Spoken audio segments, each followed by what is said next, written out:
It's officially the summer that Belly found herself, but lost her backpack and her tiny ring with it. Oh boy, this episode was something. So this is like what I want to refer to as the Fallout episode. Also Stephen and Taylor's episode, which we will get to later. I feel like a lot of people were slightly disappointed with this episode because we have been on banger after banger after banger.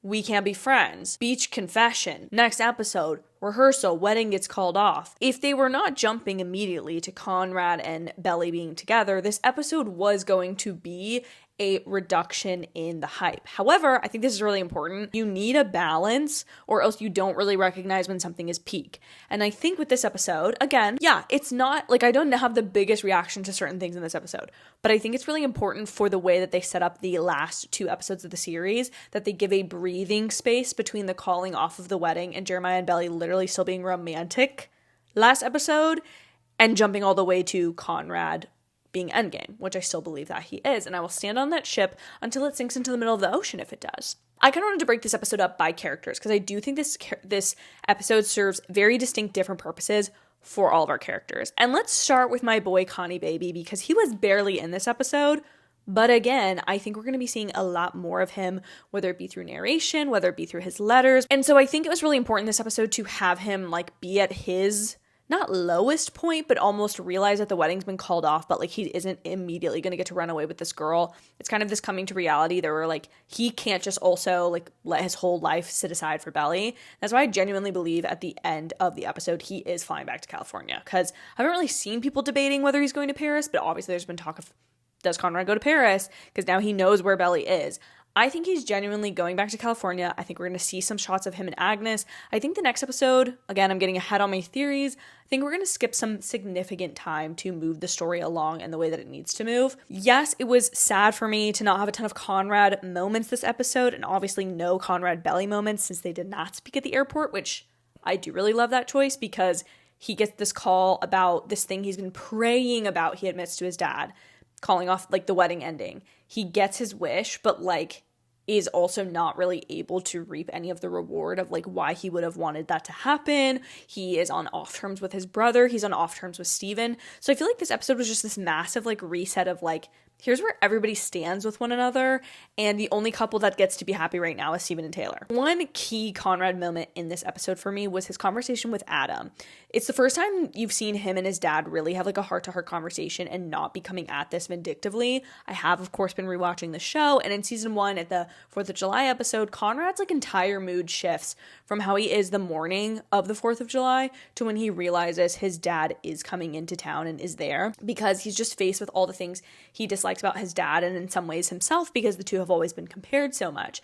In this episode, though, I think he realizes that while he may think he's being different than his dad, and while he may have spent like all of these years trying to be so different from Adam, he's realizing that to Jeremiah, despite right or wrong, Jeremiah feels about Conrad the way season 1 Conrad felt about Adam, and there's nothing Conrad can do about it except for let the chips fall where they may. And even though Conrad in season 1 would never have wanted Adam to support him, in this season I do think Jeremiah needs his dad. And that's everything I need to say about Conrad, because genuinely he was like on screen for like what felt like less than 5 minutes, but I loved him, and I loved that he actually had a good conversation with his dad, and like I think he's been judging his dad for albeit genuine and awful mistakes, but in some ways it's a realization that like, hey, even the person that I think is most horrible and has done the most wrong, like there are people that feel that way about me, and I can't change that the way that my dad couldn't change me thinking about him horribly. Then let's move on to our sweet little French girl, Belly.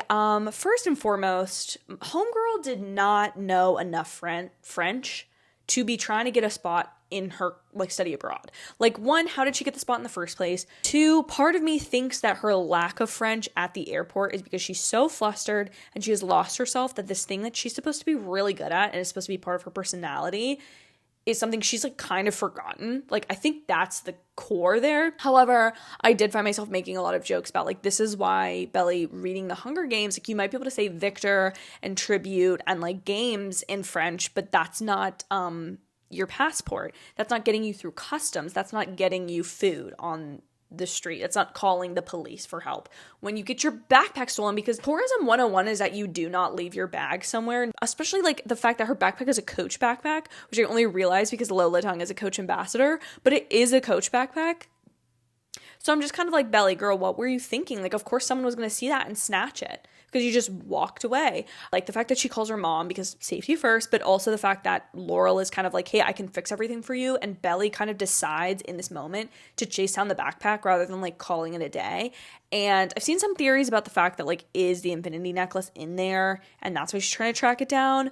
I don't think so. I think the infinity necklace is on Junior Mint, and spoiler alert for the books, but in there I do think that Conrad ships her Junior Mint, and I think with that might be the infinity necklace. In fact, a lot of people have noticed that the postcard that he sent her is hand canceled, which was brought up in the wedding episode because that's what you do when you have anything that might get ruined in a post office automated like canceling machine. I think she genuinely is chasing that down because she's like, this ring is like her only identity right now. That's like all she has. She's literally nothing. But then when she gets to the club, when Tara from Heartstopper helps her in the club, aka Lucy in the show, and she fights the guy for her backpack, that's like a Belly's doing something that is not driven by any other character except for her. She could have like given up. She could have asked the friends for help. Instead, she made the choice to kind of fight this guy, and her making these decisions on her own and being forced to do that is really kind of amazing. And I think part of the reason she calls Jeremiah is because she finally feels like okay enough in herself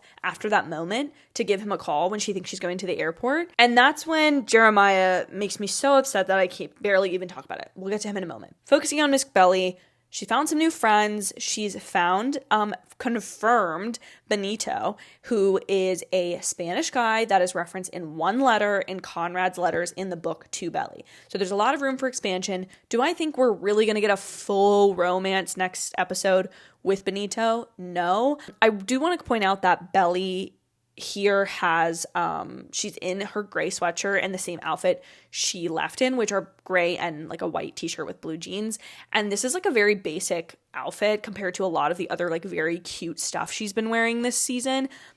Obviously she is traveling. This takes place over one day, so of course she only has one outfit. Again, I get that some of these things are logistics about the show. However, I do genuinely believe that this represents Belly being kind of like grayed out, blank canvas. Like she is just kind of like washed out. She doesn't have a lot of color in her face. I feel like they intentionally did her makeup to be like not as glamorous, which I also really appreciated the fact that her not having a spot in Paris at her study abroad really complicates what she's going to do next, because that throws her for a loop in a way that like was additive on top of the wedding being called off, because in the book I think it's just kind of assumed that she does go on the Paris trip and she gets her spot back.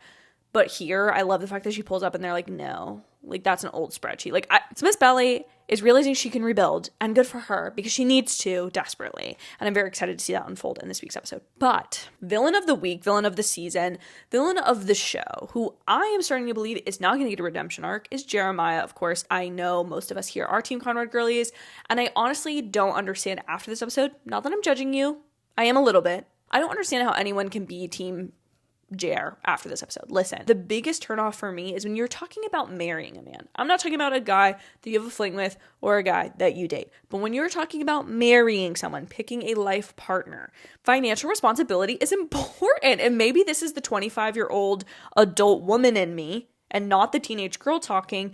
But Belly was going to be taking on some credit card debt, a bad credit score, and additionally $20,000 in debt to his dad, also being a Nepo baby at his dad's company and not having any real passion or ambition, it really seemed. So that's all a turnoff. And then you get to this episode where he talks to not just his like almost mother-in-law, but the woman that basically kind of co-raised him, his mother's best friend, so disrespectfully, so rudely, when it's not like her mom only came around the wedding weekend and he's just throwing it in her face. And also I'm like, buddy, she didn't say that she wanted you as a son-in-law then. Why do you think she would say it now? Also, she's always going to be team her daughter. So you need to chill out. So disrespectful, so rude, so hurtful for no reason. Second of all, he goes and does not just tell Conrad. He doesn't get in like an emotional fight with Conrad the way the fight the day of the wedding was. He goes to be specifically hurtful. The only reason he showers, gets dressed, and pulls up to the cousin's house is because he knows that Conrad is there and he wants to rub it in Conrad's face that Belly did not choose him. Like, For Jeremiah, this isn't even about heartbreak of like Belly leaving him. I don't feel like it's genuinely about making Conrad feel small, because for some reason Jeremiah has always had this inferiority complex to Conrad, and instead of finding his own ways to be his unique self or taking Conrad's advice, like, hey man, like maybe don't follow in my footsteps, maybe don't follow in Dad's footsteps, like be your own person. Instead, he comes over and full-on Disney villain tosses an apple, chomps on it. And what's interesting too is he's dressed, a couple of you have pointed out, that he is dressed exactly like Conrad was, or very similar to, I should say, at the rehearsal. And I'm kind of like, are you trying to emulate him? It's giving, I am so desperate to be you.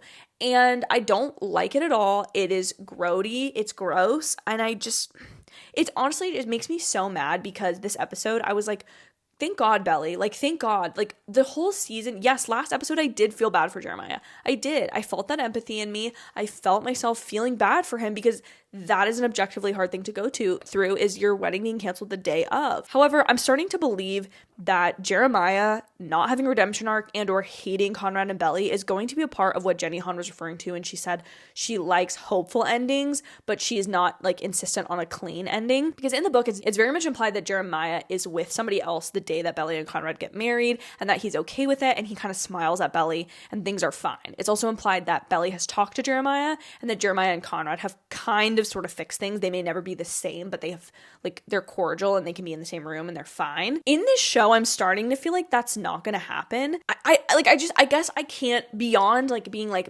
Jeremiah is 100% not the right choice for Belly and driving that home for people in this episode, I don't know what else this was for. Like, yes, it is fun to have like a full villain arc, but like if we had followed the books, we would have kind of skipped this episode, because again, nothing here happens in the book other than like Belly meeting her people, but it's not happening plot beat for plot beat point the way it is in the show. And so I think the purpose of this episode is to take certain elements out of the way, certain obstacles that are leading Belly to be with Conrad. I do think it is important that Jeremiah is rude to Belly. When he's literally 1 second being like, we can go back to the way things were, she says, I don't think that's actually what's best for me. I do think we need to grow. And then he goes, F you. Smallest man who ever lived. He's so vindictive in this episode. He's so trying to be hurtful, and I get that hurt people hurt other people, but to me, it is to such an extent in this episode. He's even rude to Steven and Taylor, who then realize like, hey, you're kind of a douchebag. Like, we don't necessarily need to be helping you anymore. I just genuinely feel like this episode was to be like, Jeremiah is the wrong choice for Belly. He always has been the wrong choice for Belly. And yes, they have learned things from each other, and yes, they will grow from this situation, but he's not the right choice, and that option is not on the table. All of the episodes have kind of had to get us closer, but since we're in the end game, literally, episode 8 through 11 have like each specific one thing. Last episode was canceling the wedding, getting her and Jer to break up. And this episode, to some extent, was emphasizing that with being like, Jeremiah and you are not getting back together. Definitely putting a nail in that coffin, but also getting Steven and Taylor taken care of, because Steven and Taylor are the one like huge plot point in this show that needed a resolution. And it did not make sense to make us wait on 2 couples to get together in the finale. So having Steven and Taylor get together a little bit earlier before the show ends completely makes a lot more sense, because you just have more time to like explore with them as a couple. This is like kind of a dedicated episode to them in a lot of ways, because they are on screen the most. They are with Jer almost the whole time that he is crashing out. They are having interactions with Conrad in a way that I think really enriches the story and also gives them their moment to shine. I love that they actually communicated this time. I love that they got to like, a lot of people were being like, at least somebody got to enjoy the honeymoon, and it was just Steven and Taylor, because they have this like genuinely happy adult relationship. And like I've said before, Steven and Taylor's relationship and their love triangle temporarily with Denise was very much a reflection of Belly, Conrad, and Jeremiah's love triangle situation, being that Steven and Taylor needed to have real conversations, be real adults, mature on their own before getting back together and realizing like the heart does want what the heart wants, but let's approach this with like seriousness and let's be adults about this. And they very much feel like the grown-ups this episode. They are the healthy people in this friend group now. And I think they're going to be very key and like the last couple elements of this story coming together. But anyways, so we have wedding gets called off. Jeremiah is definitely not a choice anymore. Steven and Taylor are taken care of. Now we need to get to the Belly finding herself section of the show.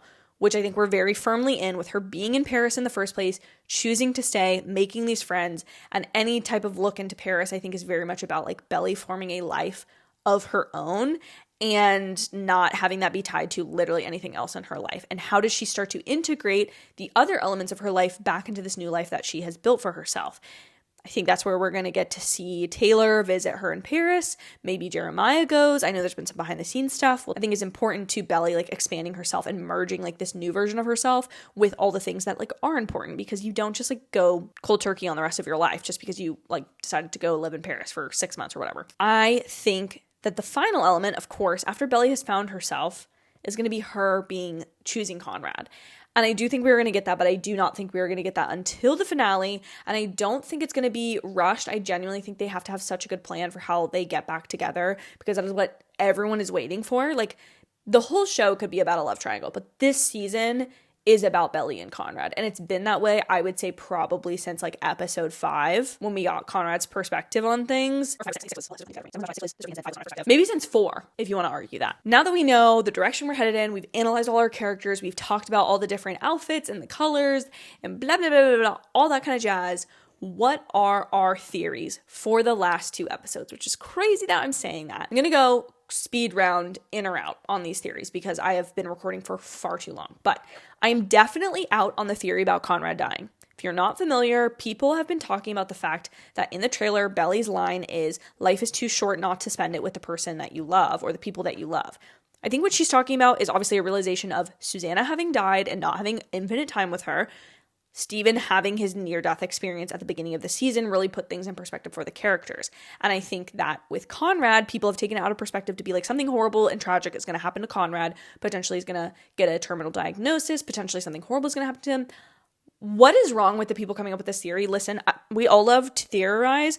I have been very hopeful in my theories, and so to hear a theory that's this grim and this dark for a show that like genuinely we all want to end a happy way does not make sense to me. There is no reason I see them doing this. This show is also not The Fault in Our Stars. Like, that has been done. That storyline has been played out in other places. This is not 5 Feet Apart. This is not Fault in Our Stars. Like, we do not need to be doing that, okay? What I am in on, though, is a time jump next episode. I do think we're either going to jump like a month or 2 ahead. We're going to be firmly in fall, differentiate this show in from like cousin summer, be like Paris fall. And I do think we're going to get to see a lot of montages of Belly's life in Paris. I think that we will obviously, like, the whole episode is not going to be a montage, but I do think they are going to try to speed up time. Like, I do think we're going to see that New Year's Eve party that she and Taylor go to next episode, but I think jumping through some time and establishing that time has passed is really important for the show to move along in a believable way and not just pick up like the next day that she's in Paris. And I think the pace is going to go very quickly next episode. I am also in on the theory that they have filmed not just multiple endings, but multiple scenes that are not necessarily going to end up in the show. There have been a couple of photos and clips. I have not dug deep into them because I have wanted to avoid spoilers and avoid getting my expectations up. I don't want to spoil exactly the context of this because I genuinely think that this show knew how big it was going to be and that people were recording. And while I do think that nothing thus far that people have seen them filming has been inaccurate, I do think it would make sense to kind of fly your whole cast out there, maybe work on press, maybe do additional materials, maybe film promos and stuff, but not actually include everything in the show because I just think that's like a fun thing because they must have known things were going to leak about this. Again, they're not taking this as seriously as like Avengers Doomsday. I get that. I do think this would be really fun, though, if they were trying to throw people off. And so I am in on that theory that I think there's going to be things where people are going to be like, what about this scene? And it's going to be like, girl, that hit the cutting room floor. I'm so sorry. We're not getting that. Finally, probably my biggest theory, I am out on Conrad actually going to visit Paris. Do Conrad and Belly go to Paris on their honeymoon or something in the epilogue? Perhaps. I don't know. But I think it's very important that Belly and Conrad don't see each other until like the finale of this show. Again, am I going to be hateful about it? No. I'm obviously happy Conrad is all I want at this point. But I do think his letters and those being like this form of kind of like old-timey communication between them is really important, and this like gesture of love that I think is core to the way the book ends. So it has to be core to their kind of reunion as a couple. So I am out on Conrad going to actually see her in Paris. I hope he goes back to California and Agnes is like, you got to go after your woman, like send letters, like do what you need to do. Also, it doesn't make sense for him to just consistently fly around the world, because yes, they do have a trust fund and they do have money, but like he does have to get back to school eventually. Like we need him to become Dr. Fisher stat. But for now, that's all I've got for episode 9 recap, analysis, Easter egg, blah, blah, blah for The Summer I Turned Pretty. Guys, I am starting to get really emotional about this show ending. I'm really trying to be in Summer I Turned Pretty mode until the show is over, but I'm starting to plan a couple of my next moves. If you've never seen somebody react to Gilmore Girls for the very first time, might want to subscribe, because that's what I'm planning on doing next. But I'm going to be dedicated to my cousin's crew until that time comes that the show is officially over. Really appreciate if you joined our little fangirl community here so that we can yap about the next pop culture moments and shows and all that jazz. Thank you guys so much for watching. I so appreciate it. And I will see you all in my very next video. Bye, guys.